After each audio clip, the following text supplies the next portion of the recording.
Voilà, bien-aimés, soyez la bienvenue dans la présence de Dieu. Et vous êtes vraiment bien connectés. Voilà, que la paix du Seigneur soit avec nous tous, que sa grâce soit avec nous tous, et que cette deuxième partie de l'enseignement que nous avons commencé hier nous fasse tous du bien. Alléluia. Voilà, je vous dirais avant toute chose, vous souhaitez vraiment un bon week-end. Voilà, aujourd'hui le vendredi 17. Vous souhaitez un bon week-end. Voilà. Et aussi prompt rétablissement à toutes les personnes qui traversent des difficultés. Voilà. Bonne guérison à vous. Prompt rétablissement à vous. Aussi, je voudrais tout simplement dire merci à toutes ces personnes qui nous suivent de près ou de loin. Voilà. Que la grâce de Dieu soit sur votre vie. Et je voudrais en dernière position prier pour remercier le Seigneur pendant que vous vous connectez et pendant que vous partagez la vidéo et que vous invitez vos bien-aimés frères et sœurs. Éternel Dieu de gloire, mon âme te loue, mon âme t'exalte. C'est toi qui m'inspires, Père. Touche des vies. Seigneur, oui, apprends-nous à vivre dans des familles. Éternel Dieu de gloire, donne-nous les stratégies pour vivre, Seigneur, dans des foyers, oh Seigneur, heureux, dans des foyers où règne une gloire, une paix indescriptible. Seigneur, que nous puissions vivre dans des maisons où règne rien que la paix, la joie, la grâce. Merci Père de pouvoir nous instruire ce soir. Inspire le canal que je suis. Seigneur, inspire les paroles de ma bouche et les pensées de mon cœur. Que je ne parle pas selon moi, que je parle selon toi, par ton esprit. Au nom de Jésus-Christ que je prie. Amen. Amen. Amen. Voilà, donc soyez bénis. Aujourd'hui, on ne va pas attendre les gens, on va enseigner rapidement. Voilà, donc vous qui êtes connectés, vraiment soyez bénis. Que la faveur de Dieu soit sur votre vie. Amen. On va essayer de rappeler un peu tout ce que nous avons vu hier. Voilà. Hier, nous avons parlé un peu de la famille chrétienne. Alléluia, c'est très important. Et ce qui m'a touché pour faire cet enseignement, c'est que j'ai découvert dans la Bible. La Bible dit, celui qui ne sait pas tenir sa famille ne doit pas aller prêcher aux autres. C'est-à-dire, tant que tu ne tiens pas ta famille, tu ne dois pas aller prêcher aux autres. Alléluia. Donc, j'ai compris que c'est quelque chose de très important. Amen. Donc, j'ai commencé à me mettre dans les recherches. Alléluia. Pour moi-même. Et aussi pour vous. Pour qu'ensemble, nous puissions être bénis. Alléluia. Donc, c'est Dieu qui enseigne, c'est Dieu qui parle au travers de nous. Donc, ce n'est pas la peine de dire qu'il n'est pas marié. C'est lui qui enseigne sur la vie en famille. Alléluia. Voilà, Dieu, il est la sagesse incarnée et il peut donner la sagesse et le verbe à qui il veut, pourvu que tu sois réellement béni, pourvu que tu sois restauré. Alléluia. Donc, hier, nous avons parlé un peu des épouses, des mamans. Nous avons parlé des épouses. Nous avons donné un peu, nous avons signifié la place de la femme dans la maison. Alléluia. Quelle est la place que la femme occupe dans la maison? Alléluia. Nous avions dit que la femme occupe la place qui est en priorité. Nous avions parlé de ça. Nous avons dit hier que la femme, lorsqu'on parle de soumission en Éphésiens 5, verset 22, ça ne veut pas dire que la femme est l'esclave de l'homme. Non, ça ne veut pas dire que la femme est esclave. Ça veut dire que la femme est sous la mission. Alléluia. La femme est venue aider l'homme. C'est pourquoi en Genèse 2, verset 24, nous avons lu ce verset dans lequel il est dit, il n'est pas bon que l'homme soit seul, je lui ferai une aide semblable. Alléluia. Nous avions parlé de toutes ces choses-là. Nous avions dit aussi que le problème de la femme, c'est de comprendre ta position. Lorsque ta position est fragile, tu dois savoir se comporter. Nous avions dit que la femme est censée bâtir sa maison, mais la femme... je vais déposer la tablette là. Voilà. La femme est censée bâtir sa maison, mais la... Non, pardonnez, excusez-moi vraiment. Nous avions dit que la femme est censée détruire sa maison par ses propres mains, mais la femme sage bâtit sa maison. Selon le livre de Proverbes 14, à partir du verset 1. Nous avions dit en Genèse 2, 24 que c'est pourquoi l'homme quittera son père et sa mère et s'attachera à sa femme. Ça veut dire l'homme était attaché à ses parents et maintenant il va s'attacher à la femme. Donc la femme est ce qu'on appelait, ce que j'ai dit, le point d'attachement de l'homme. Ça veut dire l'homme vient s'attacher à la femme. Alléluia, pour s'en sortir. Nous avions parlé de tout ça hier. Voilà. Et nous avons dit que cette grande responsabilité pesait sur les épaules de la femme. Et donc la femme devrait vraiment se battre. Et l'homme ne devrait pas assujettir la femme parce que ce n'est pas le rôle de l'homme. Et aujourd'hui, nous allons continuer l'enseignement en profondeur. Alors, bien aimés frères et sœurs, voilà, je n'ai pas encore vu quelqu'un partager la vidéo pour qu'elle puisse faire du bien aux gens. Donnez-moi aussi quelques minutes pour que moi aussi, je puisse partager sur mon mur. Voilà, donc pour cela, je demande quelques minutes. Je vais venir sur Plus que Vainqueur. Je vais aller partager aussi pour mes amis. Voilà, sur mon Facebook personnel. Pour que mes amis puissent aussi suivre. Très important. Très important de faire ce que tu demandes aux autres de faire. Soyez connectés, soyez bénis. Voilà, soyez franchement, vraiment bénis. Maman Caresse Antillaise, que la grâce de Dieu vous soit accordée. J'écris dessus, j'aime aussi. Et je partage aussi. Voilà, soyez vraiment bénis. Priscille Douceur, soyez bénis à vous. Voilà, c'est un enseignement qui a beaucoup fait du bien aux gens hier. Et aujourd'hui encore, il va faire du bien aux gens. Alléluia. Voilà, donc pendant que je partage, j'aimerais dire que nos émissions PDP, Persévère dans la prière, ont été... nos émissions ont été reportées. Voilà. Voilà, et nous ne passerons plus à 5 h du matin jusqu'à ce que nous trouvions un autre local. Voilà, à cause de nos voisins qui nous ont fait certaines reproches, et c'est tout à fait normal. Je n'accuse personne, donc nous ne passerons plus à 5 h du matin. Par contre, on m'a donné l'opportunité et aussi l'autorisation de passer toujours à 19 h. Voilà, donc il n'y a pas de problème, on enseignera toujours à 19 h. Mais nos émissions de méditation de 5 h pour commencer nos journées avec Dieu sont suspendues jusqu'à nouvel ordre, c'est-à-dire jusqu'à ce que j'ai un autre local. Voilà, donc vous êtes avertis. Je pense que Maman Gladys a pris le soin de dire à tous nos compatriotes qui sont dans nos différents groupes, voilà, d'informer nos groupes afin que les gens soient informés. Voilà, merci à Victor Boaka, ma fille Anine Goli, qui ont essayé de savoir les raisons pour lesquelles nous avions dit cela. Ça, c'est très important. Alléluia. C'est très important de se soucier aussi des autres. Alléluia. Il ne faut pas chercher à ce qu'on te nourrisse. Soucie-toi aussi des autres. Alléluia. C'est ça la famille. Une annonce est tombée et il y a 2 personnes seulement qui cherchent à savoir pourquoi est-ce que l'annonce est tombée. Vous voyez, ça veut dire ce que ça veut dire. Alors moi, je vais enseigner ici. Gloire à Dieu. Voilà. Voilà. Donc nous allons partir avec la deuxième grande partie. La deuxième grande partie de notre enseignement. Hier, nous avons parlé des épouses. Aujourd'hui, nous allons vraiment parler des époux. Alléluia. Donc, on va essayer de situer aussi la position des maris. Amen. Et à partir de là, nous allons avancer. Alors, Maman Caresse Antillaise va me donner Éphésiens. Éphésiens chapitre 5, verset 23. Éphésiens chapitre 5, verset 23.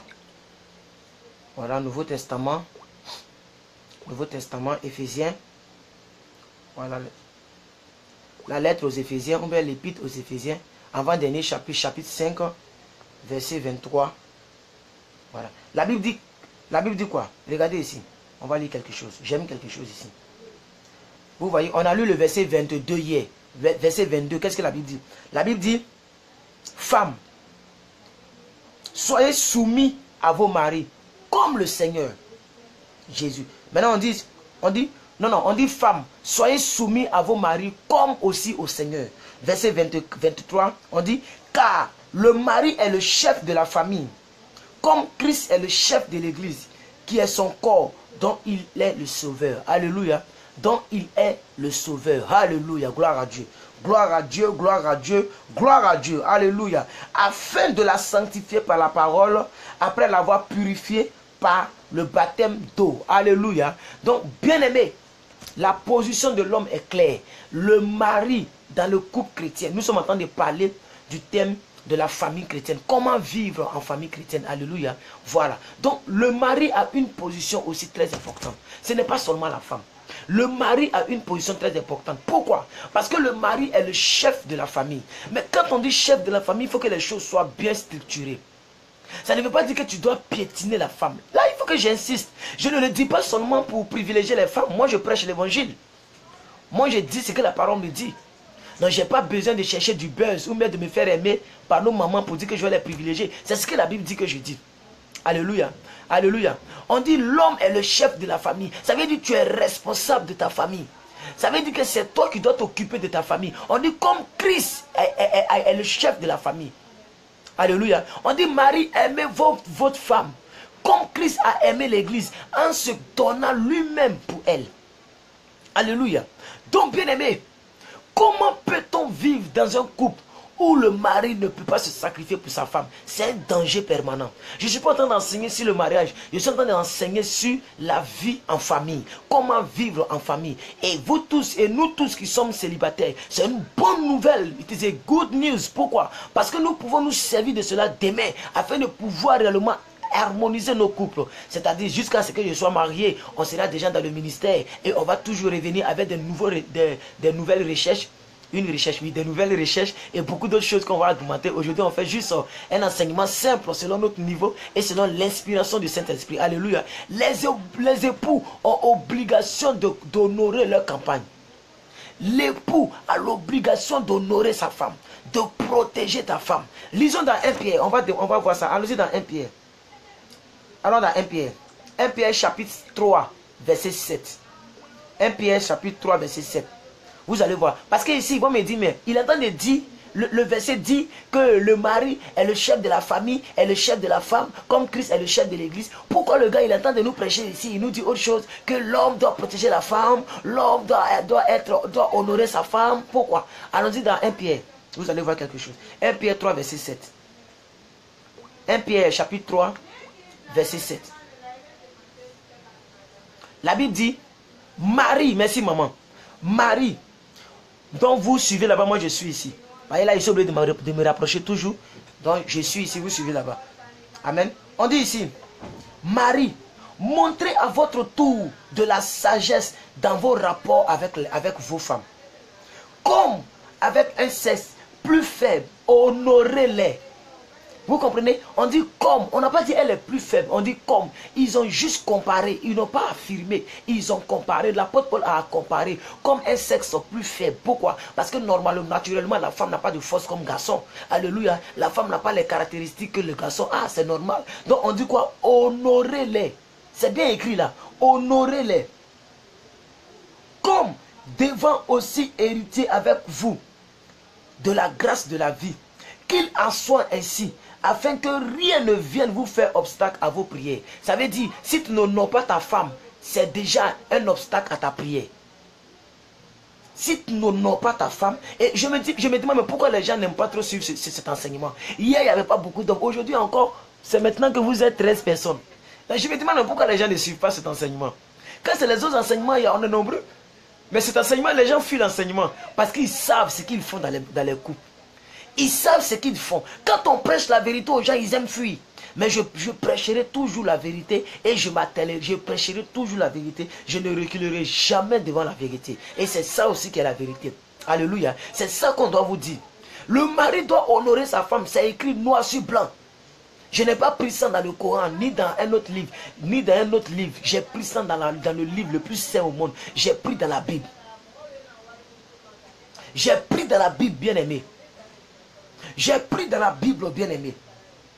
Alléluia. Donc, les époux ont obligation, si tu veux que ta prière soit exaucée, l'époux a l'obligation d'honorer sa femme. 1 Pierre 3, verset 7. Allez-y, lis très bien. Allons-y dans Proverbe 18, verset 22. Proverbe, allons dans l'Ancien Testament. Allons-y dans l'Ancien Testament. Allons-y dans l'Ancien Testament. Proverbe 18. Proverbe 18, verset 22. La Bible dit quoi? Celui qui a trouvé une femme trouve le bonheur. C'est une grâce qu'il obtient de l'Éternel. Est-ce que ta femme, pour toi, là, c'est une grâce ou bien c'est un tollé? Est-ce que tu vois ta femme comme étant une grâce que Dieu t'a donnée? Bien-aimé, tu dois honorer ta femme parce que toute grâce honore. Quand tu reçois une grâce, tu dois honorer.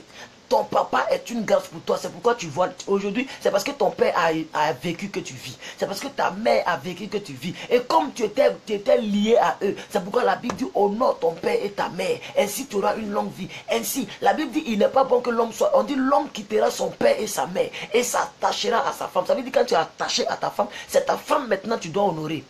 Donc ça veut dire que tu honorais tes parents parce que tu étais attaché à eux. Tu honores ta femme parce que tu es attaché à ta femme. Ça ne veut pas dire qu'il faut oublier tes parents. Tu dois toujours t'attacher à tes parents. Mais maintenant là, tu es attaché à ta femme. Et vous êtes une seule chair. C'est à ta femme que tu dois. C'est ta femme que tu dois aussi honorer. Parce que tu es attaché à elle.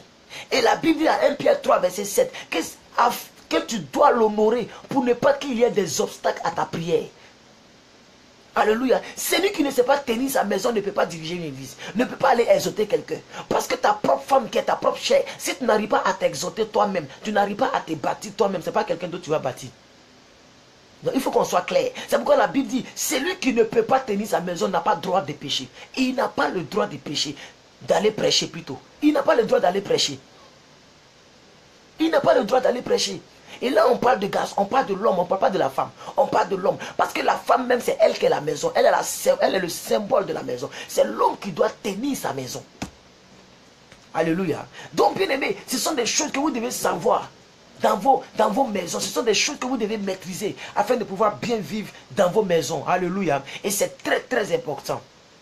Gloire à Dieu. Celui qui trouve une femme a trouvé le bonheur. C'est une grâce qu'il obtient de l'Éternel, dit la parole de Dieu. Alléluia. Raison pour laquelle le mari doit considérer sa femme comme étant une bénédiction. Parce qu'une grâce, c'est une bénédiction. Une grâce, on appelle cela un don immérité. Une grâce, c'est un don immérité. Donc ça veut dire que normalement, tu ne méritais pas la femme. Dieu t'a donné par pure grâce. C'est pourquoi tu dois l'honorer, parce que c'est une bénédiction que tu as reçue de l'Éternel. Donc vous les mamans, écoutez bien et allez-y dire ça à vos maris. Ou bien invitez, envoyez la vidéo en inbox à vos maris pour qu'ils écoutent. Parce que c'est parce que tu vois ta femme différemment, c'est pourquoi tu ne la respectes pas et tu ne l'honores pas. Et je vois des gens qui frappent les femmes. Comment un chrétien peut frapper sa femme? Ça c'est un échec, je l'ai dit hier et je le répète aujourd'hui. C'est un échec complètement, un échec très grave. Un homme, un mari, un chrétien qui frappe sa femme, c'est un échec très grave. Hier, une maman me disait, je vais taire son nom, par précaution. Elle me disait pas plus tard que hier. Elle dit, mon mari me battait. Mais d'ailleurs, ils ne sont même plus ensemble, ils sont divorcés. Il me battait jusqu'à ce que mon œil s'enfle, mon œil se gonfle. Je dis, mais est-ce que tu étais chrétienne? Elle dit, oui, je suis chrétienne. Lui-même, il est chrétien.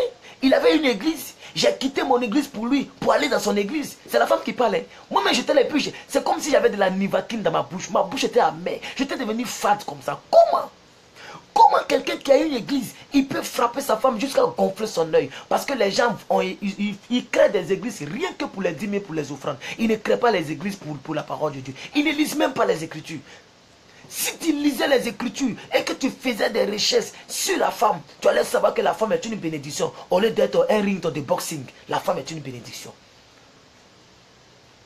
Alléluia. On ne frappe pas sa bénédiction, on entretient sa bénédiction. On entretient sa bénédiction. Alléluia. Bien aimé, c'est comme ça nos mamans souffrent. C'est pourquoi je dis aux gens, ne vous pressez pas. Le mariage, ce n'est pas un jeu. Prends ton temps. Prends ton temps, ne te presse pas. Tu vas aller tomber dans les mains d'un loup. Il va te manger cru. Alléluia. Même s'il n'y a pas beaucoup de garçons, que ce sont les femmes qui sont là actuellement. Je vous parle afin d'aller parler à vos enfants, d'aller parler à vos maris. Merci aux 4 personnes qui ont partagé. C'est bien. Que Dieu vous bénisse. Que Dieu vous le rende au centuple. C'est très important, bien aimé. Alléluia. On va lire un verset ici. On va lire un verset. On va lire un verset. On a dit tout à l'heure, vous savez, allons-y d'abord. Maman, allons dans Genèse 2, verset 18. Allons dans Genèse, le premier livre de la Bible. Genèse, Ancien Testament. Genèse 2, verset 18. Qu'est-ce que la Bible dit? Lisez, regardez ici. La Bible dit, l'Éternel Dieu dit, il n'est pas bon que l'homme soit seul. Je lui ferai une aide semblable à lui. Alléluia. C'est très important ce verset. Je lui ferai une aide semblable. La femme est une aide semblable pour l'homme. Le mari doit aimer son aide qui est semblable. La femme est venue t'aider. Elle n'est pas venue pour que tu la frappes. Elle est juste venue t'apporter une aide. Alléluia. C'est pourquoi toi l'homme, tu ne dois pas boxer ta femme. Tu dois réellement l'honorer. Parce qu'elle est de bonne foi. Naturellement, elle est venue t'aider. C'est pourquoi vous allez voir des filles qui se font escroquer. Parce que c'est né en eux, c'est né en elles. Il y a des filles qui aiment aider naturellement des hommes. Alléluia. Pourquoi? Parce que la femme, naturellement, Dieu a mis ça en elle. C'est pourquoi vous allez voir que lorsqu'elle n'est pas auprès de son mari, elle est capable de faire des sacrifices énormes juste pour aller auprès de son mari. Pourquoi? Parce qu'elle est venue dans ce monde pour aider son mari.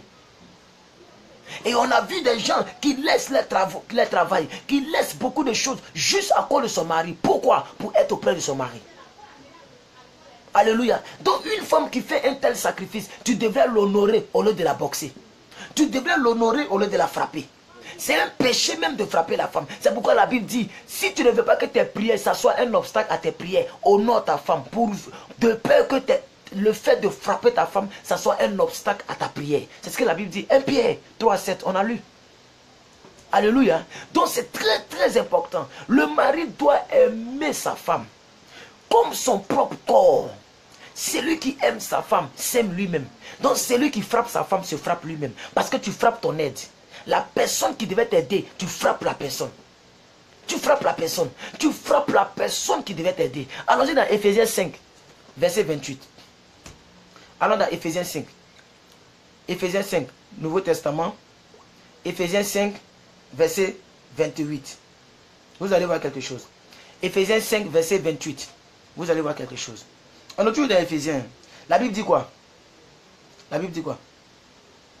On dit, c'est ainsi que les maris doivent aimer leurs femmes comme leur propre corps. Maman Gladys va nous donner le verset tout à l'heure, vous allez voir. On dit, le mari doit aimer sa femme comme son propre corps. Celui qui aime sa femme s'aime lui-même. Waouh, j'aime cette parole. Merci maman Gladys. Merci maman Caresse. Regardez ici. Regardez ici. Lisez là-bas, puis je lis ici. Lisons ensemble. On dit, regardez le verset 28. C'est ainsi. Et c'est ainsi. J'ai envie de remonter pour qu'on comprenne cette histoire de c'est ainsi là. Alléluia. Mais laissons tomber. C'est ainsi que les maris doivent aimer leur femme comme leur propre corps. Celui qui aime sa femme s'aime lui-même.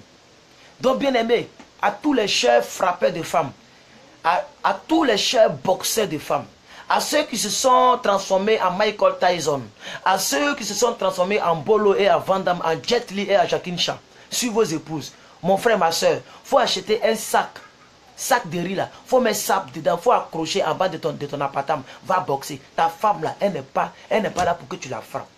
Elle est ton aide. On dit celui qui n'aime pas sa femme ne s'aime pas lui-même. Celui qui aime sa femme s'aime lui-même. Donc ça veut dire que tu n'aimes pas ton bonheur, parce que c'est la femme qui fait ton bonheur. Et la Bible a dit plus haut, celui qui a trouvé une femme a trouvé le bonheur.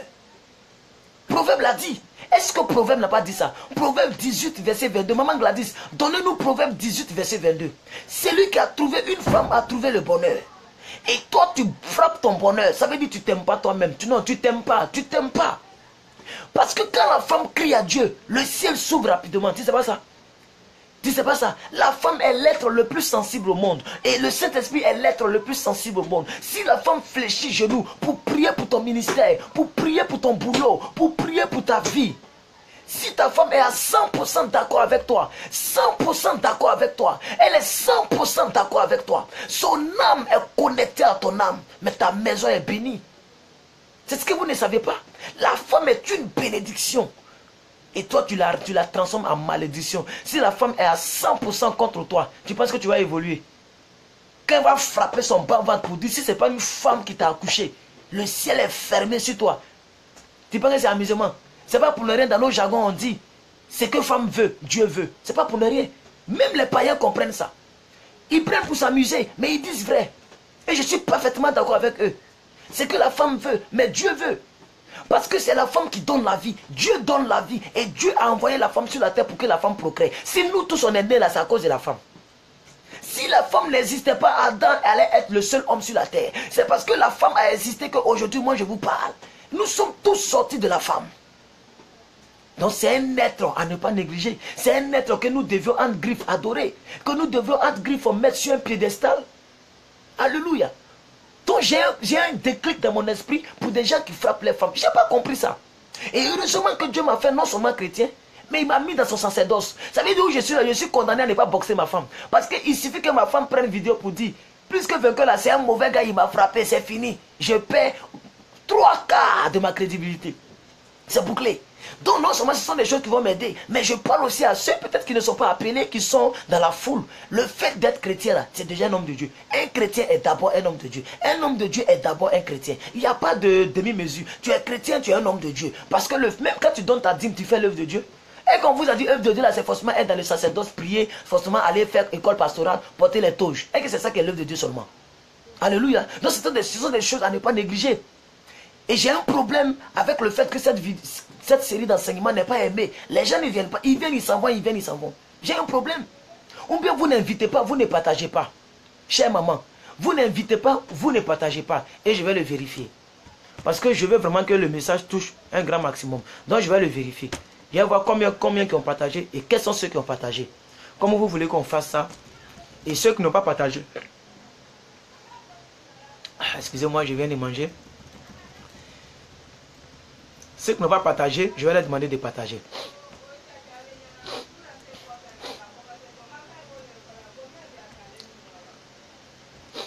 « 24 partages. » Alléluia. Donc partagez, voilà, allez-y partager. Allez-y partager, partagez. Voilà, partagez. Ceux qui ont déjà partagé, écrivez déjà partagé. Voilà, donc j'ai béni maman Lou Martine, maman Claire, merci d'avoir partagé. Merci à vous tous, on va évoluer, amen, on va évoluer.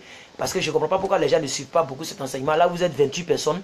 Voilà, donc on va évoluer. Bien aimé, avis à tous les célibataires, avis à tous les mariés, avis à tous les hommes de sexe masculin. Beaucoup de personnes pensent que quand on dit homme là, c'est le garçon. Donc la femme, elle est chienne. La femme, elle est chienne. Elle est chienne. Les gens ne comprennent pas les choses, quoi. Et ça me fait mal. Des intellectuels chrétiens qui font des choses comme ça. Quand on dit l'homme, mais c'est la femme et puis le garçon. C'est parce que la femme est sortie du garçon qu'on a attribué le mot homme à l'homme garçon. Sinon la femme c'est un homme. Le homme là, dans homme il y a garçon et puis il y a femme. Alléluia, alléluia. Et Dieu, de la même manière que Dieu t'a créé à son image, à sa ressemblance, Dieu a créé la femme à son image, à sa ressemblance. Donc ta femme là, c'est une aide. C'est toi qui dois dire à ta femme, chérie, viens, on va prier. Chérie, qu'est-ce que tu en penses? Qu'est-ce que tu dis de ça? Bénis ma journée. Prie pour moi. Tu dois honorer ta femme. Honorer ta femme, c'est de lui donner la place qu'elle mérite. Qu'est-ce que tu en dis? Pourquoi toujours c'est moi qui choisis la sauce qu'on doit manger? Toi, aujourd'hui, fais le choix. Prépare ce que toi, tu as envie de manger. Ne prépare pas ce que moi, j'ai envie de manger parce que tu n'es pas ma servante. Beaucoup de personnes prennent leur épouse comme des servantes. Ainsi, lorsque la femme a préparé la nourriture qu'elle-même, elle a envie de manger, alors on la cloue à la croix de Golgotha comme si elle était Jésus-Christ de Nazareth. Bien aimé, un jour, il faut regarder ta femme pour lui dire aujourd'hui, là, c'est toi qui choisis la nourriture que toi, tu veux manger et moi, je vais manger. Même si ce jour, je n'ai pas envie de manger foutou, je mangerai foutou parce que toi, tu as envie de manger foutou. Ainsi, tu honores ta femme. Ainsi, la femme doit toujours préparer ce que toi tu fais comme si elle était ta servante. Ce que tu veux, c'est ce qu'on fait dans la maison. Mais la maison n'est pas à toi seul, c'est à vous deux. C'est pourquoi la Bible dit, la femme est censée détruire sa maison. S-A, sa maison. Article possessif. Article possessif. Ça veut dire maison là, c'est pour elle aussi. Aïe. Allons-y dans Proverbe. Maman Gladys, allons dans Proverbe 14, verset 1. Allons dans Proverbe 14, verset 1. Ils vont voir ça. Parce que le Saint-Esprit me dit que les gens ne sont pas d'accord avec ça. Les gens pensent que... C'est pas parce que tu payes le plus grand loyer, ou bien tu payes l'électricité, ou bien tu es l'homme de la maison, que c'est ta maison. C'est votre maison. Dès l'instant que vous êtes mariés, je ne parle pas de concubinage. Les concubinages, ce sont des cocos. Ce sont des cocos. Tu es venu coco le monsieur sur son toit. Voilà. Si tu es dans le concubinage, vraiment, il faut te battre jusqu'à ce que tu quittes la terre, que tu te maries. Si tu meurs là-dedans, bien aimé, tu t'en vas en enfer. Moi, j'ai dit ça aux gens n'ayant pas ici à musulman. Tu meurs dans le concubinage, tu vas en enfer. C'est moi qui ai dit ça. C'est moi Dagué qui ai dit ça. Et puis, il n'y a pas quelqu'un qui va me dire le contraire. Un bishop qui me dit le contraire, je l'appelle, lui et moi, on s'assoit, on ouvre la Bible et puis on fouille. Ou concubinage, ça s'envoie au paradis, on va voir. Il faut payer les dîmes que tu veux. Tu as un concubinage, tu meurs dedans, tu t'en vas en enfer. La Bible dit que le mariage soit honoré de tous. C'est un commandement. De la même manière, on dit que tu ne tueras pas, tu ne voleras pas là. Ainsi, tu ne seras pas dans l'adultère. L'adultère, l'adultère, la fornication, c'est un péché. Quand tu es dans le concubinage avec une femme ou bien un homme, tu commets l'adultère. Chaque fois que vous sortez ensemble, tu commets l'adultère parce que l'homme, peut-être que sa femme est quelque part. Et tu es en train de commettre l'adultère ici. C'est ça aussi qui est la vérité. C'est ça aussi qu'on doit vous dire. Pour que vous puissiez vous grouiller. Dieu va faire, Dieu va faire, Dieu va faire. Quand tu partais là, tu as demandé à Dieu, et puis c'est Dieu qui va faire. C'est toi qui dois quitter la maison, et puis Dieu va faire le reste. Mais tu es couché en bas du monsieur, tu dis Dieu va faire. Il va faire quoi? Dieu va faire quoi? Donc tu es coco. Mais dès l'instant que vous êtes mariés légalement, tu ne coco plus la maison de la personne. C'est ta maison. Maman Gladys, donnez le verset maintenant. Donnez le verset maintenant. Proverbe 14, verset 1. On va lire ensemble, vous allez voir. Il y a des choses qu'on ne vous dit pas et ça vous fait mener une vie bizarre. C'est la vérité. Ne riez pas, c'est la vérité. Ce que je dis là, c'est ça qui est la vérité. Je ne peux pas vous mentir. Tu es en concubinage dans la maison d'un gars, il ne t'a pas marié, tu es venu coco sur toi. Tu es venu coco sur toi. Aïe, tu es venu le mendier. Et que tu es chez lui, tu es chez toi. Tu es venu le mendier, c'est pourquoi il te frappe, il te boxe comme Michael Tyson. Parce que non seulement tu es venu le mendier, mais tu ne peux pas aussi l'arranger. Regardez ici, Proverbe 14, verset 1. La femme sage bâtit sa maison et la femme insensée la renverse de ses propres mains. On dit sa maison, S-A, article possessif, c'est sa maison aussi. Demain ton mari parle là, c'est pas l'impolitesse, il faut lui dire bébé. Non, il ne faut pas lui parler comme si tu as force que lui. C'est ça aussi. L'impolitesse, c'est ça qui pousse les gens à vous frapper aussi. Alléluia. Tu lui dis, bébé, s'il te plaît, ne te fâche pas. Mais ici, là, c'est chez moi aussi. Oh. C'est ce que la Bible dit. Ou mais tu lui dis d'abord, bébé, tu crois à la Bible. Il dit, tu crois, non? Pourquoi chaque fois tu veux que c'est ce que tu veux là seulement qui doit se faire dans cette maison? La maison, là, c'est chez moi aussi. Il dit, comment ça? C'est moi qui t'ai enlevé chez tes parents pour ma... Non. C'est pas toi qui m'as enlevé chez mes parents. C'est toi qui as quitté chez tes parents pour venir te greffer à moi. Quand tu vas lui parler comme ça et tu lui montres les versets, s'il est vraiment chrétien, il va dire, qui j'ai marié là? Est-ce que c'est pas une prophétesse que j'ai mariée? S'il te dit, c'est moi qui t'ai arrivé chez tes parents, c'est moi qui t'ai doté, tu n'as pas compris. C'est toi qui as quitté ton père et ta mère, tu es venu te greffer à moi en tant que femme. C'est ce que la Bible dit. L'homme quittera son père et sa mère. Donc c'est lui qui est venu se greffer à toi. Et lorsque vous avez loué la maison, ou bien il a loué la maison, vous êtes ensemble, sa maison c'est ta maison. Même dans la loi naturelle, même les païens ils reconnaissent ça. Alléluia. Ainsi, tu ne peux pas mettre ta femme dehors comme ça parce que tu n'es pas content. Il faut que vous puissiez suivre ce qu'on appelle le processus du divorce. Tant que tu n'es pas divorcé, vous avez les mêmes droits dans la maison. Alléluia. Maintenant, en tant que chrétien, il y a des positions qu'il ne faut pas négliger. La femme n'est pas gros bras dans la maison, elle ne porte pas la culotte. Donc il y a une manière de parler, tu dois reconnaître ta place. L'homme doit reconnaître sa place, ainsi vous allez de l'avant. Ainsi, lorsque le garçon veut devenir la femme et la femme veut devenir le garçon, c'est comme ça, il y a des confusions dans des familles et les casseroles ne font que voler. Et il n'y a pas de bénédiction. Une famille, un foyer où il n'y a que des bagarres, il n'y a que des paroles sales qui sortent de la bouche, l'atmosphère est polluée, il n'y a pas de bénédiction, il n'y a pas de grâce. Il n'y a pas de promotion dans le travail des deux. La vie est chaotique dans leur maison. Parce que tout est mélangé, tout est nyagami. Notre Dieu que nous adorons, il est le Dieu d'ordre. Il aime l'ordre, il n'aime pas le désordre. C'est pourquoi on l'appelle l'Éternel des armées. Dans l'armée, c'est l'ordre qui prime. Dans l'armée, là, c'est l'ordre qui prime. Alléluia. Donc, bien aimé, il faut que ce soit là, tu saches toutes ces choses. Si tu es un homme, tu es là, il faut que tu écoutes bien. Tu es une femme, tu es là, écoute bien pour que tu puisses te défendre devant ton mari. Désormais, il te dit, tu es chez moi, tu dis, on est chez nous. C'est ça qui est la vérité. Je t'ai épousé, je t'ai enlevé, je t'ai dit, c'est toi qui as quitté ton père et ta mère, tu es venu te greffer à moi. C'est ça qui est la vérité. Je suis une bénédiction pour toi. Tu le regardes, tu lui dis ça, c'est pas l'impolitesse. Tu dis, bébé, mais il y a une manière de parler. La femme, c'est la douceur. C'est ça aussi le problème. Quand tu parles dur, si Dieu a fait que ta voix devienne mince par rapport à la voix de l'homme, alléluia, c'est pour que tu sois douce par rapport à l'homme. Donc, pourquoi parler dur comme si tu es un garçon? Tu parles dur, tu appuies sur les mots, comme je suis en train de parler. Comment une femme peut appuyer sur les mots? Une femme, c'est la douceur. Une femme, c'est 5 h du matin. Tu le réveilles doucement comme ça. Pendant que tu lui parles les vérités, tu le touches là où il aimerait que tu le touches. C'est ton mari. Tu le touches, c'est comme une souris. Il te mord et puis il souffle. Il te mord, il souffle. C'est comme ça. Mais quand tu veux parler comme garçon aussi, lui il est garçon. Un garçon ne va jamais vouloir qu'un autre garçon soit dans la même maison. Ainsi, il va te boxer pour te montrer que lui là, il a des muscles que toi. Donc il y a des choses qu'il faut recadrer ici. Alléluia. Alléluia. Nous sommes des chrétiens, mais il y a des réalités qu'il ne faut pas négliger. La manière de parler à ton mari, ça compte. Quand tu parles à ton mari comme tu es l'homme, il va te montrer que c'est lui qui est l'homme et que toi tu es femme. Ainsi, vous vous faites boxer dans des familles par manque de sagesse. La femme est censée renverser sa maison de ses propres mains. Mais la femme sage bâtit sa maison. Il faut être sage. La sagesse, c'est de se demander quelle est la solution la plus adéquate pour arranger la situation présente. C'est tout. Je reprends. La sagesse, c'est de se demander quelle est la solution la plus adéquate dans ce problème présent où je suis. Qu'est-ce que je dois dire qui ne doit pas enflammer la chose? Alléluia. Est-ce que ce que je vais dire, ça va plus enflammer la situation ou bien ça va envoyer la paix dans la maison? C'est comme ça qu'on réfléchit. C'est ça qu'on appelle la sagesse. C'est le fait de choisir un meilleur choix dans plusieurs choix. Alléluia. Une meilleure attitude dans plusieurs attitudes. Un meilleur comportement dans plusieurs comportements. Alléluia. Ça aussi c'est très important. La femme c'est synonyme de douceur. Si Dieu a mis des rondelles sur vous, vous devez arrondir les situations. Nous on est carré. C'est vous qui devez nous arrondir. Nous, on est comme les caterpillars. La femme, c'est comme une berline. C'est comme une Mercedes Pharaon. Quand ça vient là, on n'entend pas les bruits. Nous, c'est caterpillar. Depuis là-bas, on sait qu'on vient. Alléluia. La femme là, c'est pas caterpillar. Alléluia. C'est comme une voiture boîte automatique, essence à bord.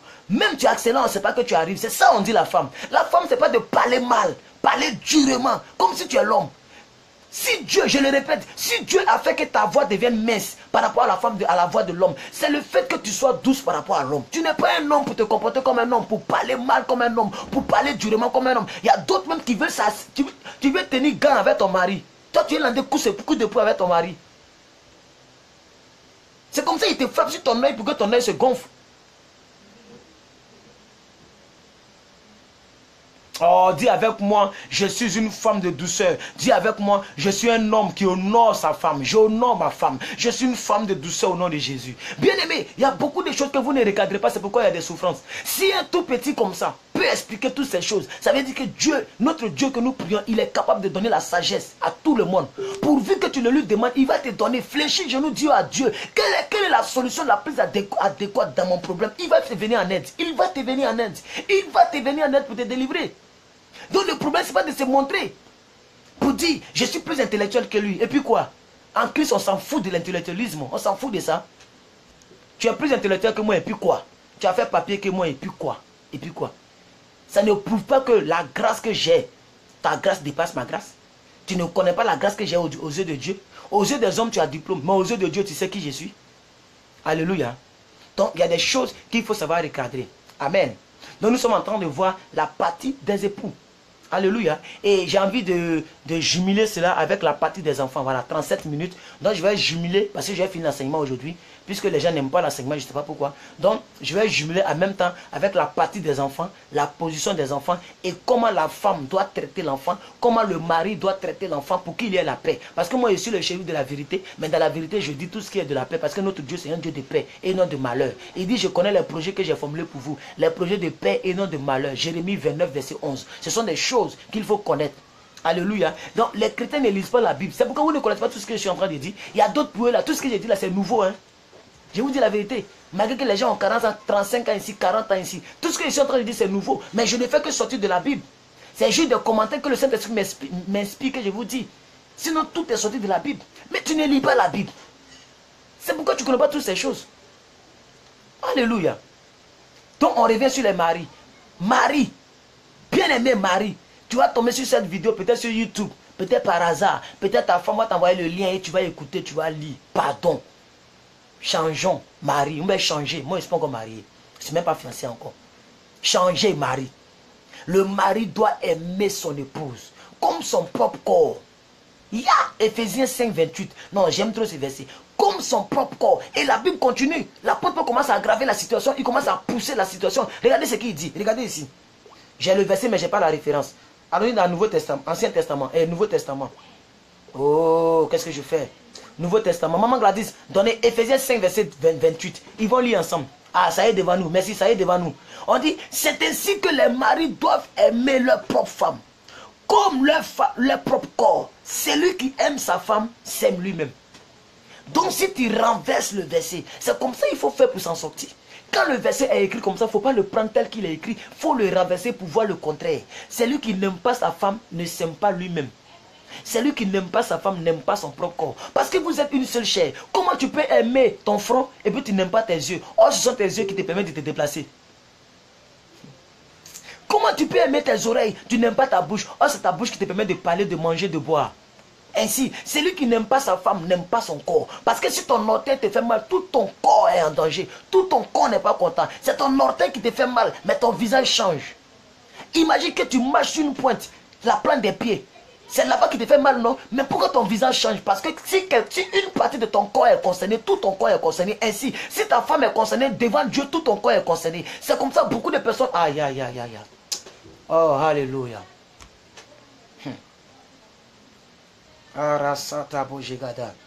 Que Dieu nous aide vraiment. Comme maman, il y a une maman qui l'a dit ici. Que Dieu nous aide. Que Dieu nous aide sérieusement. Parce que nous sommes, comme on dit en Côte d'Ivoire, tu es dans problème.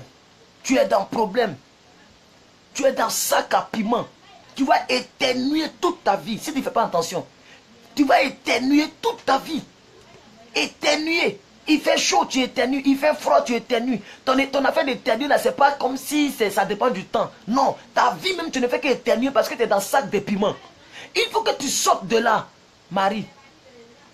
Alléluia. Une femme n'est pas une personne qui fait tout. N'est pas une épouse, n'est pas la bonne à tout faire. Ce n'est pas la servante, si vous voulez. Nous, ici, on dit bonne, les bonnes. Ce n'est pas les nounous, les babysitteuses, la servante. Elle n'est pas venue pour laver seulement tes habits. Toi aussi, tu ne peux pas prendre ses habits pour laver. Où c'est écrit dans la Bible que la femme doit laver l'habit de son mari? Moi, je veux que vous me montrez ça. Où c'est écrit dans la Bible? Je veux que les bishops, les archibishops et autres, là, ceux qui frappent les femmes et puis ils sont pasteurs dans les églises, là, où c'est écrit dans la Bible que la femme doit laver l'habit de l'homme? C'est parce qu'elle est venue t'aider. Comme c'est naturel en elle. C'est pourquoi la femme lave les habits de l'homme. Oh, c'est pas écrit dans la Bible. Donc toi aussi, tu peux prendre un jour les poings de ta femme pour les laver. Tu ne vas pas mourir pour ça. Tu ne vas pas aller en enfer pour ça. Tu peux un jour faire même la nourriture à ta femme. Parce que quand tu étais célibataire, tu t'es préparé tu t'es entraîné à préparer. Tu peux surprendre ta femme un jour. Elle est couchée, même le café, ça ne va pas te tuer. Chauffer l'eau, mettre sucre et puis mélanger les trucs pour venir donner à ta femme, c'est ça qui va te tuer. Mais on dit que non, regardez, sa femme le maltraite, sa femme le domine. Tu n'as rien compris. Marie, il faut surprendre ta femme un jour. Ainsi, la joie naît dans le couple. La joie. Même si vous n'êtes pas milliardaire, imagine que ta femme est fière de toi. Quand tu n'es pas là, elle prend ta photo et puis elle bénit ta photo. Et quand elle sort, elle parle de toi très bien. Elle dit non, c'est vrai qu'il n'a pas telle chose, il n'a pas tant, il n'a pas tant. Mais je suis fier de tous les hommes que j'ai connus dans ma vie. Ce monsieur-là, c'est vraiment, non seulement je suis fan de lui, je l'aime, mais je ne regrette pas ce couple-là. Imagine que ta femme, elle parle de toi comme ça. Quelle est une grande bénédiction lorsque ta femme est fière de toi. Mais quelle est une grande malédiction lorsque ta femme, elle pleure. Tu n'es pas là, elle pleure. Quand elle te voit, son cœur bat. Quand tu quittes au travail, son cœur bat.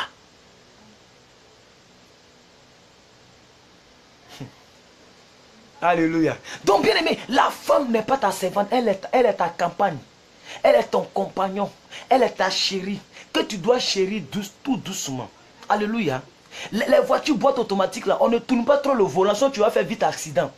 Je vous ai dit que la femme représente la Mercedes présidentielle, phare, boîte automatique. Le mari là c'est Caterpillar. Donc c'est la femme qui doit dire à son mari, il faut te calmer bébé. Tu dois savoir prendre ta femme. C'est boîte automatique, alléluia. C'est une berline, une Ford, alléluia, une Mercedes. Donc écoutez, le levier là, on ne fait, c'est pas comme les bacas, c'est pas Caterpillar où tu fais, non, tu touches un peu là, ça passe en première, tu touches un peu, ça vient en deuxième, alléluia. Donc c'est doucement, la femme c'est doucement.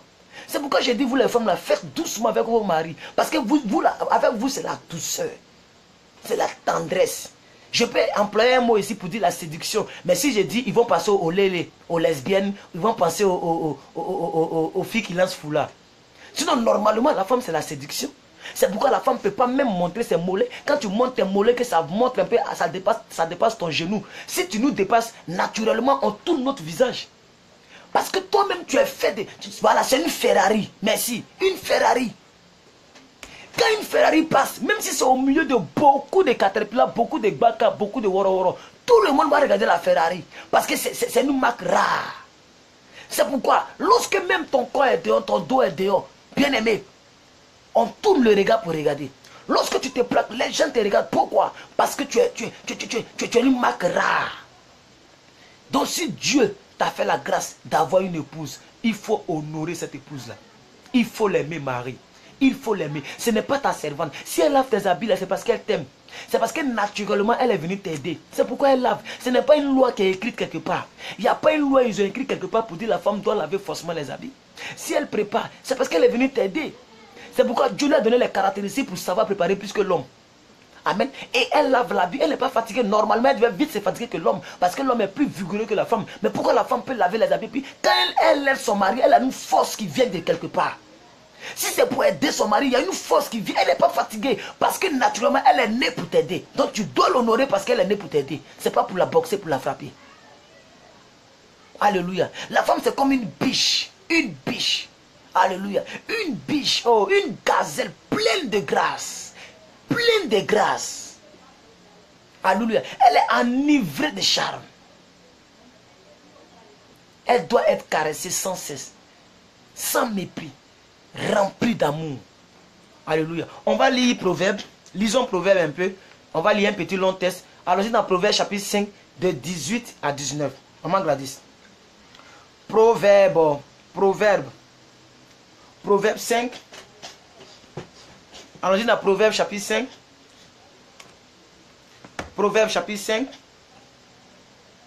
Proverbe chapitre 5, 18 à 19. Maman Gladys.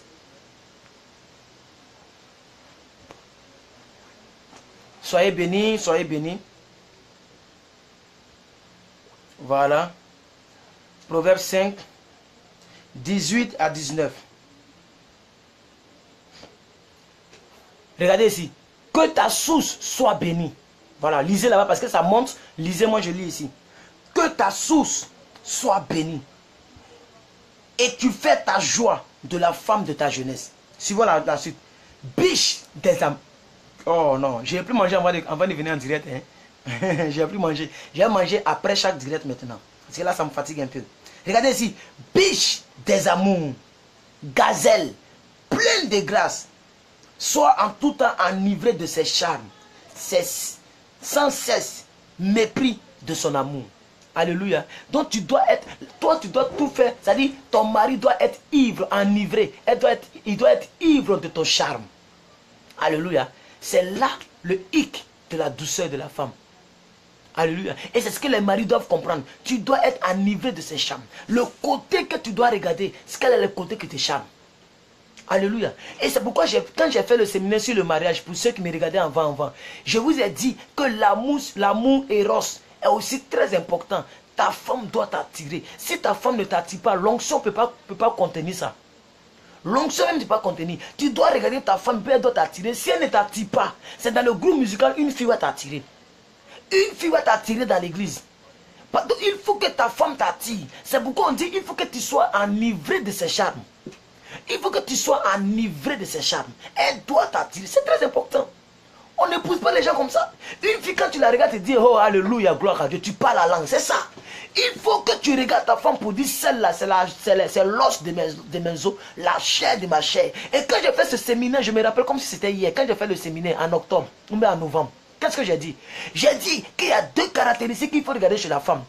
L'os de mes os, l'os se trouve à l'intérieur. Il faut regarder son cœur, son comportement. La chair de ma chair, il faut regarder ses rondelles. Si ses fesses, excusez-moi pour le thème, ça ne te plaît pas, tu sais que ça ne va pas te plaire. Sa taille ne te plaît pas. Son tassabotoyo, ça ne te plaît pas, mon cher, ce n'est pas un péché. Il ne faut pas la prendre. Parce que demain, tu vas commencer à comprendre que tu as eu tort de l'épouser. Puisque tu vas commencer à voir celle dont les tassabas te plaisent. Donc le mariage, c'est le seul choix que l'homme a de choisir sa femme comme il veut. Tu n'es pas obligé de te marier par révélation, par prophétie. Je vous ai dit ici, ceux qui se marient par prophétie là, vont divorcer par révélation. Je reprends. Toutes les personnes qui se marient par prophétie, vous risquez de divorcer par révélation. Alléluia. Il faut choisir ta femme. Il faut que tu voies ta femme, tu dis celle-là c'est l'os de mes os, la chair de ma chair, pour ne pas regretter. C'est des choses que nous savons. C'est pourquoi moi je ne ferai pas un faux choix. Et je ne peux pas dire à quelqu'un que je n'ai jamais vu. Hein? Je vais lui dire comme ça que je vais te marier comme... Non. Même si on parle ensemble, je vais te dire, quand tu vas venir, si je t'ai vu que le courant passe, je te prends. C'est tout. Donc ce sont sur Internet, les photos là, souvent là, les smartphones. Il y a une fille qui a dit quelque chose qui m'a touché, une jeune fille sur son Facebook. Elle dit, la beauté de la femme au 21e siècle dépend du type de smartphone qu'elle a. Et du type des applications qu'elle a mis dedans. Il y a des applications, quand tu fais passer là, ça scie le teint. Ça scie le teint comme ça. Ça arrange la photo comme ça. Mais tu la vois vis-à-vis. Tu commences à comprendre que la réalité est différente du virtuel. La réalité est différente du virtuel. Alléluia. Il faut que tu la vois de tes yeux. Il faut que tu le vois de tes yeux. Vous qui faites amour par Internet là, c'est pas mauvais. C'est pas mauvais. C'est pas mauvais. Mais il ne faut pas te faire choper. Écoutez, il ne faut pas te faire berner. Il ne faut pas te faire berner, tromper. C'est de ça qu'il s'agit. Alléluia. Donc, bien, on entend parler de la vie en couple, la vie chrétienne. Ce n'est pas parce qu'on est chrétien qu'on doit négliger ces détails-là. Qui vous a dit qu'un chrétien n'aime pas les tassabas? Qui vous a dit qu'un chrétien n'aime pas les rondelles? Si Dieu a créé ça, c'est que le chrétien aime ça. Aïe. Oh. Photoshop, merci maman. Photoshop, on en aime les boutons. Il y a d'autres mecs qui ont cicatrice. Moi-même, je suis infographe de formation. Je suis infographe de formation. J'ai fait ma licence pro en infographie. Je faisais des affiches. Je mettais Photoshop. Comment enlever les taches sur les visages, tout ça, on a fait. Comment changer la couleur de la tenue. Comment changer les photos. Tu es habillé en pagne, je peux te porter veste. On a fait toutes ces formations. Montage vidéo et tout. Donc Photoshop, CSI, CS5. Alléluia. Non, faites attention. Ne confondez pas la réalité avec le virtuel. Alléluia. On peut causer, je peux aimer ta manière de faire. Tant que je ne t'ai pas vu, je ne vais jamais m'engager. Parce que je ne fais pas l'amour par distance. Comme les personnes qui disaient que maman Gladys, tu aimes maman Gladys plus que nous. Peut-être que c'est ta chérie. Je dis, mais comment ma chérie? Donc je sors avec elle par Bluetooth ou bien par satellite. Elle est à Lyon, moi ici à Abidjan. Et c'est ma chérie. Ah, vous aussi. Amen. C'était pour apporter un peu d'humour, on va avancer. Voilà. Donc, bien aimé, c'est un peu ce que je voudrais vous dire. C'est un peu ce que je voudrais vous dire dans cette deuxième partie de la vie en commune. Voilà, j'ai dit un peu de tout et de rien. Voilà, vous pouvez sélectionner ce qui vous concerne. Priez pour ça, pour que Dieu puisse vous aider. Alléluia. Vous devez sélectionner, prier pour ça, pour que Dieu puisse vous aider. C'est très important. Parce que, mine de rien, tout ce que j'ai dit, il y a beaucoup de choses que j'ai dit. Il y a beaucoup de choses que peut-être qui t'échappent, que j'ai dit depuis hier à aujourd'hui. Il faut que tu ne négliges pas ces choses-là. Il faut vraiment que tu ne négliges pas parce que tu vas regretter demain. Surtout dans le choix du conjoint. Bien aimé, une femme qui ne t'attire pas, un homme qui ne t'attire pas, il faut le laisser tomber. Tu peux dire non, j'aime telle partie. On n'aime pas une partie pour ne pas aimer une partie. Alléluia. Donc si tu veux t'engager, il faut te dire ça ferait. Même si demain c'est comment je vais assumer. Là, il n'y a pas de problème. Mais si tu es sûr que tu ne vas pas assumer, au risque de commettre un péché, de commettre l'adultère, à cause de ce que les rondelles de ta femme ne sont pas ça, ou bien ton mari n'est pas gros bras, il n'est pas Brandalis, il n'est pas, il sait pas moi, il n'est pas Bruce Lee, il n'est pas Jackie Chan, il n'est pas fort, il n'est pas gros, il n'est pas grand. Alléluia. Fais les choix selon tes convictions. Fais les choix selon tes désirs. Gloire à Dieu. Amen. On va évoluer un peu. Amen. On va évoluer un peu. Voilà. Merci à vous qui êtes en ligne. Hein. Vous qui êtes en ligne. Donc, la toute dernière partie, c'est au niveau des enfants. Et pour cela, on va lire un verset. Exode 20, 12. Exode chapitre 20, verset 12. Donc, nous sommes en train d'étudier la vie en famille. Voilà, comment vivre en famille. Juste pour apporter des petites précisions dans vos vies. Voilà. Vous qui êtes déjà mariés, voici des précisions. Allons dans Exode, deuxième livre de la Bible, 20, verset 12. La Bible dit ici, honore ton père et ta mère, afin que tes jours se prolongent dans le pays que l'Éternel, ton Dieu, te donne. Une maman m'expliquait une histoire ici. Je ne vais pas dire le nom de la dame. Où sa propre fille l'a amenée au commissariat. Mais est-ce que... Mais au fait, le problème là, amen, je vais vous parler franchement ici. Le problème ici, c'est que les gens ne lisent pas la Bible. Alléluia. Voilà. Et aussi, c'est la faute aussi aux parents souvent. Parce que la Bible dit, instruis l'enfant pendant qu'il est encore petit là. Instruis-lui selon la voie qu'il doit suivre. Afin que lorsqu'il grandit, qu'il ne s'en détourne pas. Aujourd'hui, ton enfant a 26 ans, il a 30 ans, il te manque de respect. Mais qu'est-ce que tu as fait lorsqu'il avait 2 ans, il avait 5 ans, il avait 7 ans? Tu te jouais, tu passais ton temps à changer d'homme à d'homme. Tu vivais ta vie. Tu vivais ta vie. Tu ne savais pas que tu devais honorer le monsieur, tu devais instruire le petit. Tu l'as laissé à lui seul. Elle s'habille mal, tu t'en fous. Elle porte mini, tu t'en fous. Maintenant, elle se croit au même titre que toi. C'est que tu connais là, elle connaît plus que toi. Tu parles, mais elle parle 10. Alléluia.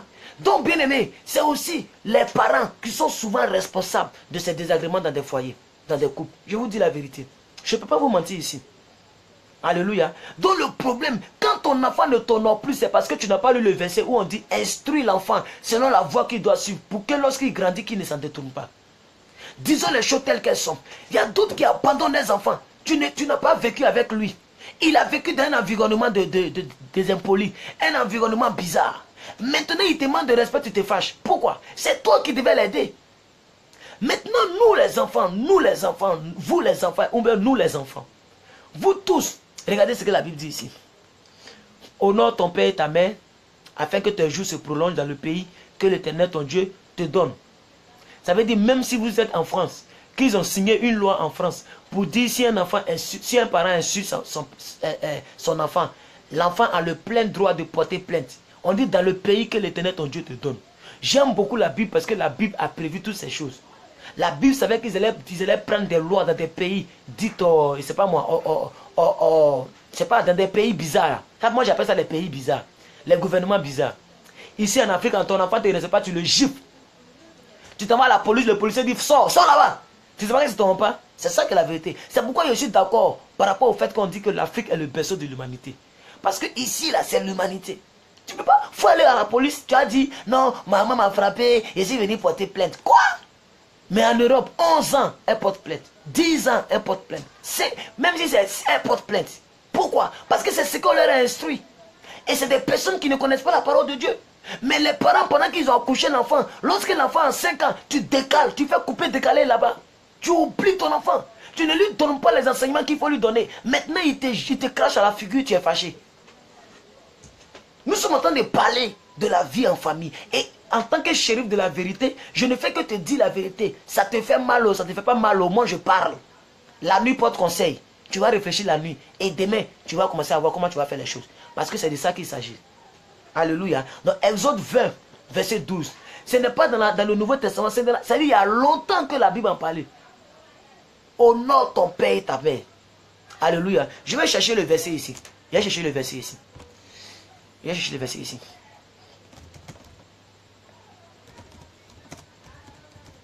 Il faut que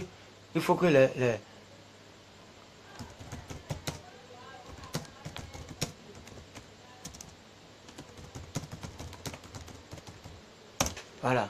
Maman Gladys, apprêtez-vous. Proverbe 22, verset 6. C'est ça. Donnez-moi Proverbe 22, verset 6. Voilà. Parce qu'aujourd'hui, là, on ne va pas accuser seulement que les enfants. Il faut que les parents sachent qu'ils ont la lourde responsabilité d'éduquer les enfants, d'instruire les enfants. C'est ça qui est la vérité. Tu es chrétienne, c'est toi qui viens vivre une vie de Java. Tu oublies ton enfant, tu te vas te promener. Tu vis ta vie, fornication, fornication. Tu fais défiler les hommes, les femmes dans la maison. La petite fille, elle regarde, le petit, il regarde. Il copie sur toi maintenant, tu te fâches. Tu te fâches pourquoi? C'était de ta responsabilité de ramener la personne à l'ordre. C'est de ta responsabilité. Il faut qu'on se dise la vérité ici. Vous pensez que je suis là pour vous caresser dans le sang du poil? Attends, vous pensez vraiment que je suis là pour vous caresser dans le sang du poil? Regardez ici. Instruis l'enfant selon la voie qu'il doit suivre. Et quand il sera vieux, il ne s'en détournera pas. Quand on dit vieux là, ce n'est pas d'avoir 100 ans. Quand il grandira, si vous voulez, quand il sera adulte, il ne veut pas s'en détourner. C'est pourquoi vous allez voir les enfants qui ont vécu dans des bonnes familles, les familles sérieuses. Alléluia. Son papa parle, il s'était. Même quand il est vieux, son papa parle, il s'était. J'ai vu une photo de Eto'o Fils. Eto'o Fils, le milliardaire footballeur camerounais. Il s'est mis en genoux devant son papa, avec tous ses milliards, avec toute sa renommée. Le vieux, il est assis dans une chaise bizarre. Monsieur, le gars s'est mis en genoux devant son père. Parce qu'il sait que c'est son père. C'est ça l'Afrique. Il sait que lui, là, c'est mon géniteur. Et ton fils, il s'est mis en genoux avec ses milliards. Parce que si son père n'était pas là, il n'allait pas avoir les milliards qu'il a aujourd'hui.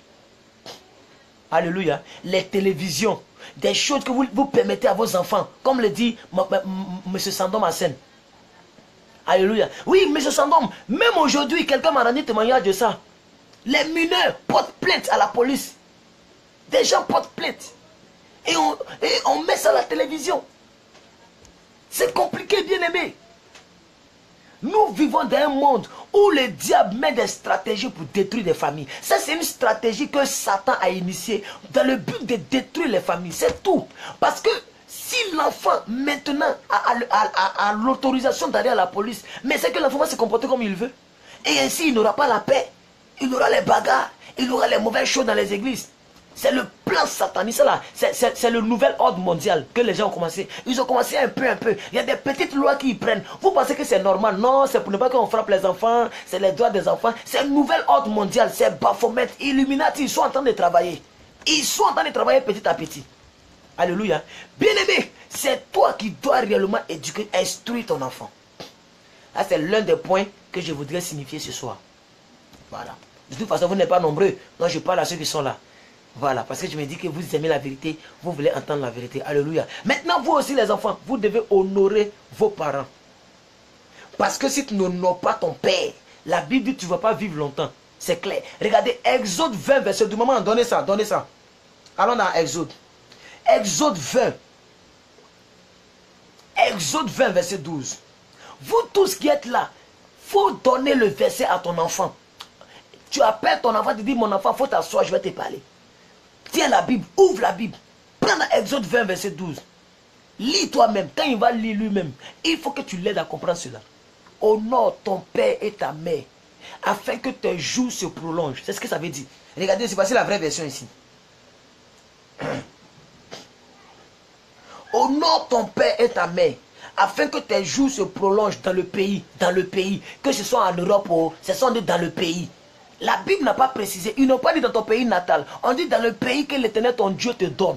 Donc si tu es en France, Dieu t'a donné la France pour vivre. Si tu es aux États-Unis, Dieu t'a donné les États-Unis pour vivre. Donc c'est aux États-Unis là-bas que tu dois honorer ton père et ta mère. C'est en France là-bas que tu dois honorer ton père et ta mère. Ce n'est pas toujours en Afrique. Alléluia. Mais pourquoi je suis en train de parler plus aux parents? Parce que ici, je vois pas, il n'y a pas d'enfants ici. Il n'y a pas de bébés ici, il n'y a pas de petits ici. Alléluia. C'est des mères de famille, des pères de famille, des tontons, des tantis qui me regardent. Non, je vous parle afin que vous partiez aider vos enfants. Alléluia. Amen. Donc, le Seigneur ordonne d'honorer nos parents, nous les enfants. Alléluia. Car ils méritent d'être honorés. C'est parce que mon père a vécu que je suis venu sur la terre. Alléluia. Donc l'obéissance aux parents est une source de bénédiction pour les enfants. Parce que quand tu dis sur la terre, tu es béni. Alléluia. Tu es béni. Donc quand on dit afin que tes jours se prolongent, plus tu honores tes pères, plus tes jours se prolongent. Maintenant je vais expliquer quelque chose ici. Quand on dit honore ton père, là, ça veut dire quoi? Ça veut dire quoi? Prenons deux enfants. L'enfant A et l'enfant B. L'enfant A, l'enfant B. Le père appelle l'enfant A. Il dit, il va m'acheter du sucre pour monter. Il dit, oh papa, toi tu aimes trop ça, tu aimes trop ça. La boutique est tout près là, tu peux même pas aller acheter. C'est moi, il donne toujours acheter le sucre. Donne-moi l'argent là même, donne-moi l'argent. Il tape dans la main du monsieur, il prend l'argent. Il est parti acheter. Prenons l'enfant B. Le père dit, enfant B, va m'acheter du sucre. Il dit, d'accord papa, donne-moi l'argent. Il prend et ça va acheter. Entre les deux, ils ont obéi. Mais qui a honoré? C'est l'enfant B qui a honoré. Les deux ont acheté le sucre. Mais qui a honoré son père? C'est l'enfant B qui a honoré son père. Donc on ne parle pas ici de l'obéissance. On ne parle pas ici d'exécuter. On parle de honorer son père. Lui donner les honneurs qu'il mérite. Alléluia. D'où l'importance vitale pour les parents d'honorer leur père. Parce que quand tu honores ton père et ta mère, tes jours se prolongent. Pour que tu vives heureux, pour que tu vives longtemps sur la terre. Vérifions dans Éphésiens. Parce que l'apôtre Paul a pris le livre d'Éphésiens pour enseigner sur la famille. Alors il y a Éphésiens chapitre 6, verset 3. Éphésiens chapitre 6, verset 3. Qu'est-ce que l'apôtre Paul dit? On a lu tout à l'heure dans Exode, honore ton père et ta mère pour que tes jours se prolongent. Alléluia. Maintenant, allons dans Éphésiens, vous allez voir ce que Éphésiens dit. Nouveau Testament. Oh, je suis sorti. Maman l'a dit, Éphésiens 6, 3. Nouveau Testament. Voilà. Dernier chapitre d'Éphésiens au verset 3. La Bible dit quoi? La Bible dit, Et alléluia. Prenez le verset 2 à 3. Même Éphésiens 6, 1 à 3. Maman Gladys. Éphésiens 6, verset 1 jusqu'au verset 3. Lisons ensemble. On dit, enfants, obéissez à vos parents, selon le Seigneur, car cela est juste. Ça veut dire ce qui est juste là, c'est d'obéir à ton père. Continuons au verset 2. Honore ton père et ta mère. C'est le premier commandement avec une promesse. Hey! Hey! Ça veut dire, on dit, c'est le premier, il y a des commandements où il n'y a pas de promesse. On dit, tu ne tueras point. On n'a pas dit, que si tu ne tues pas, qu'est-ce qu'ils vont te donner? Alléluia. Il y a deux commandements que moi je connais pour l'instant avec des promesses. Il y a honore ton père et ta mère afin que tes jours se prolongent. Et il y a aussi, on dit, mettez-moi de la sorte à l'épreuve. Et si vous verrez, si je n'ouvre pas pour vous les écrits des cieux. Ça veut dire, Dieu te dit, fais telle chose, je te promets que je vais faire telle chose. Et regardez ici, c'est le premier commandement avec des promesses. Et là, ils ont mis entre parenthèses. Dans toutes les versions, ils ont mis entre parenthèses. Quel est le premier commandement que la Bible dit dans le deuxième livre de la Bible qui est Exode et qui a été réédit ici par l'apôtre Paul? Le premier commandement avec une promesse qui est suivi d'une promesse sûre, c'est honore ton père et ta mère et tes jours. Maintenant, regardez au verset 3. Regardez le verset 3. On dit afin que tu sois heureux et que tu vives longtemps sur la terre. Quand on vous dit que tes jours se prolongent en Exode, ici l'apôtre Paul explique bien la chose. Il dit non seulement c'est le premier commandement avec une promesse, mais afin que tu vives heureux sur la terre et que tu vives longtemps sur la terre. Oh, alléluia. Si ton fils pouvait écouter cet enseignement, si ta fille pouvait écouter cet enseignement, si elle pouvait ouvrir son cœur, elle est sur le point de prolonger sa vie. Pourquoi l'espérance de vie est réduite? Et les gens meurent bizarrement, précocement. Les gens, on les tue dans des maquis. Parce qu'ils ont passé toute leur vie à déshonorer les parents. Ainsi, quand tu déshonores ton père, ta vie sera raccourcie. Je vous ai dit, pour pouvoir mieux comprendre un verset, il faut le retourner dans son sens contraire. On dit honore ton père et ta mère afin que tu vives heureux. Ça veut dire si tu déshonores ton père et ta mère, tu vis malheureux sur la terre. Et tu ne vis pas longtemps sur la terre. Donc vous qui avez des enfants, si vous ne pouvez même pas leur dire de me regarder ou d'écouter la parole de Dieu avec moi, donnez-leur ces versets que je donne là. Donnez-leur pour qu'ils lisent, pour qu'eux-mêmes ils lisent. Pour qu'eux-mêmes ils lisent. Parce que quand tu honores ton père, que tu es sage, ton papa est dans la joie. L'enfant sage, il fait la joie de son père. L'enfant sage fait la joie de son père. Allons dans Proverbe 10. Je pense que c'est le verset 1. Proverbe 10, verset 1, maman Gladys. L'enfant sage fait la joie de son père. Allons-y. Quand tu es sage, tu fais la joie de ton papa. Ton papa te voit puis il est content. Alléluia. Il est content. Il est content. L'enfant sage fait la joie de son père. Allons dans Proverbe. Ancien Testament. Ancien Testament. 10, verset 1. Regardez ici. Proverbe de Salomon. Un fils sage fait la joie de son père et un fils insensé le chagrin de sa mère. Un fils sage fait la joie de son père et un fils insensé, lui, il est le chagrin de sa mère. Claire. Ami enfant. Ami jeune. Si tu veux vivre longtemps sur la terre, il faut faire la joie de ton père. Ne sois pas un chagrin pour ta mère. Regardez comment les mères se lamentent lorsque les enfants sont devenus brouteurs. Lorsque les enfants sont devenus voleurs. Elle dit, hé mon fils que j'ai accouché. Mon fils que j'ai poussé pendant 9 mois. Hé mon fils que j'ai poussé pendant 9 mois. Oh, oh, oh, oh, bien-aimé, tu deviens un chagrin pour ta mère. Ta mère qui t'a accouché dans la douleur. Elle souffre encore dans la douleur pendant que tu es né. Elle a poussé pour que tu sortes avec une douleur inexplicable. Mais encore de ton vivant, tu la mets encore dans le chagrin. Comment tu vas vivre longtemps? Comment tu vas vivre longtemps? Dis-moi la vérité. Comment tu vas vivre longtemps? C'est triste. Comment tu vas vivre longtemps? Elle a souffert. Elle t'a d'abord supporté 9 mois. Où elle ne mangeait pas escargot à minuit. À cause de toi, elle devient bizarre. Elle mange maintenant escargot à minuit. C'est à 2 h du matin, elle veut manger maintenant peau de cheval. Ton papa court de partout. Elle vomit ici, elle crache ici. Ça, c'est d'abord les 9 mois. Elle t'a poussé. Ensuite, tu es venu au monde. Elle t'a lavé, enlevé ton caca. Ton kiki que tu caches, et puis tu dis que tu es vieux là. C'est elle qui a nettoyé ça chaque fois. C'est elle qui t'a aidé. C'est elle qui t'a nettoyé. Aujourd'hui, là, tu es ainsi. Aujourd'hui, tu la regardes et puis tu dis, mais je m'en baille les couilles. Toi, aujourd'hui, tu as des couilles pour t'en bailler les couilles. Tu as les couilles.